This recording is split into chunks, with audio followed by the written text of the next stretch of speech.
Hi friends, ఇది చూడగానే నా చిన్నప్పటి రోజులు గుర్తొచ్చాయి. ఇది జీడి మిఠాయి.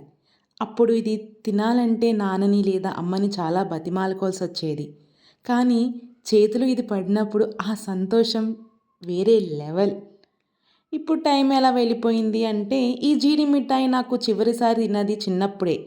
అసలు ఈ మిఠాయి ఇప్పుడు దొరుకుతుందా? దొరికినా అది టేస్ట్ ఉంటుందా? అని చాలా రోజులుగా అనుకుంటున్నా. కానీ ఫైనల్లీ ఫ్రెండ్స్, అది దాదాపు 22 ఇయర్స్ తర్వాత మళ్ళీ ఇది నాకు కనిపించింది. నిజంగా చెప్పాలంటే దాన్ని చూసిన క్షణంలో నా మనసు చిన్నపిల్ల అయిపోయింది.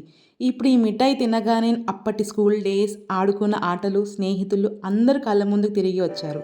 నిజంగా జ్ఞాపకం అనేది తిరిగి వచ్చింది.